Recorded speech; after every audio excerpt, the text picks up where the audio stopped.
Hi, I'm Matt, and today I'm going to be cooking you a dinner for a date.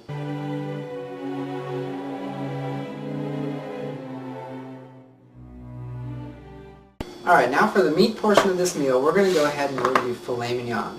I like to buy my filet from Trader Joe's. Really cheap, same quality in my opinion as Whole Foods.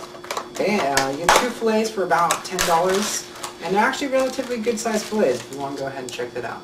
You want to try to find a fillet that doesn't have too much gristle on the edges, okay? That way you're going to get the most bang for your buck.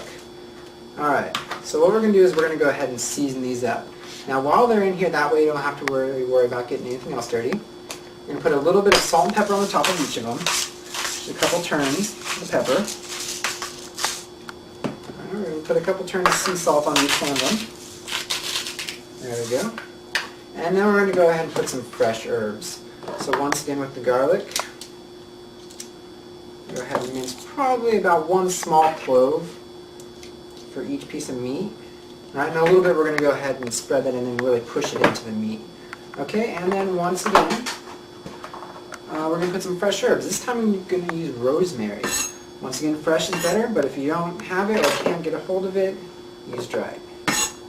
Okay, go ahead and just sprinkle some of this on top of each of them. And then we're going to use the fork and we're going to go ahead and kind of mix it all around and press all the herbs into here. Okay, just like this. And then we're going to go ahead and flip them over. We're going to do the same for the other side.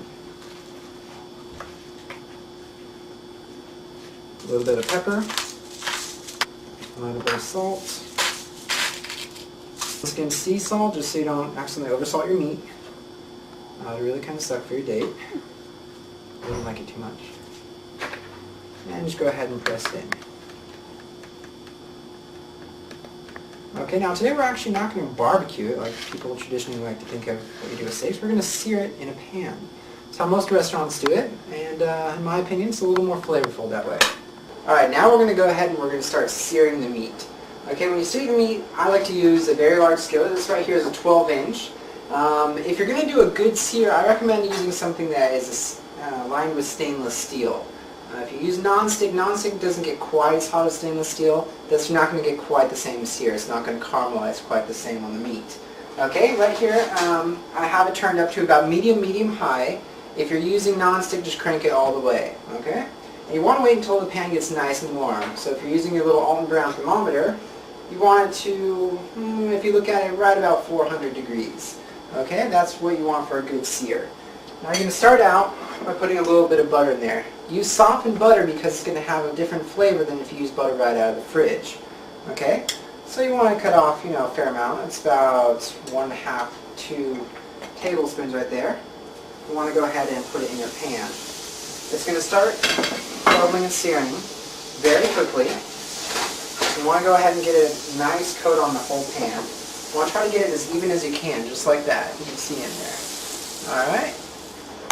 Once it has a nice even coating here, go ahead and put your meat in.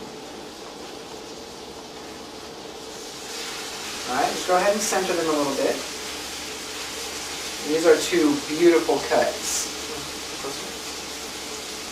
Alright, if you look at them, there's really not much fat on these. They're going to cook very nicely. So like I was saying, these are very low gristle cuts. Only a little bit of fat right there, a little bit right there. But that'll come off nice and easy as soon as you're cooking it.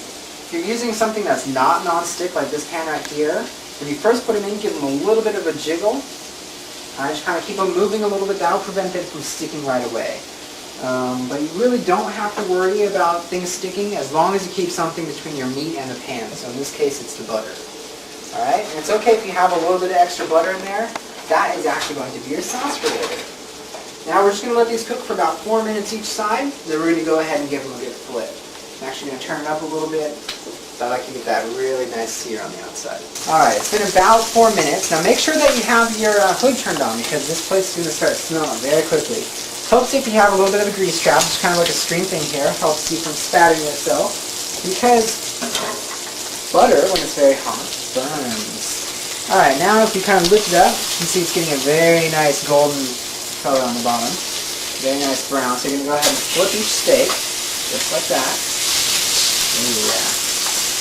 You can really good. Oh, it's starting to stick a little bit, so there's a little more butter under there.